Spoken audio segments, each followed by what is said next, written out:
अस्सलाम वालेकुम। इस वीडियो में मैं आपके साथ पाइथन प्रोग्राम शेयर करूंगा और इसमें मैं सम ऑफ फर्स्ट n नंबर्स को फाइंड करूंगा यूजिंग अ फॉर लूप। तो लेट्स स्टार्ट। सबसे पहले मैं एक वेरिएबल लूंगा n is equal to 10k। ये मेरे पास लास्ट नेचुरल नंबर होगा।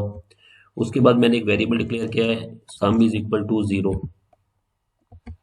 और नेक्स्ट मैं फॉर लूप ले रहा हूँ for i in range.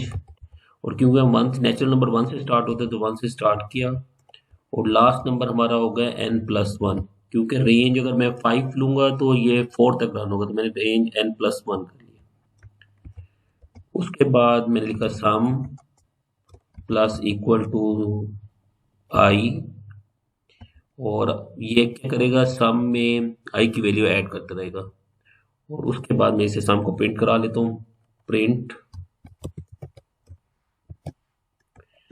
f और ये सम टेक्स्ट मैंने लिख लिया इज इक्वल टू, और उसके बाद वेरिएबल को प्रिंट करने के लिए मैंने कर्ली ब्रैकेट यूज कर ली।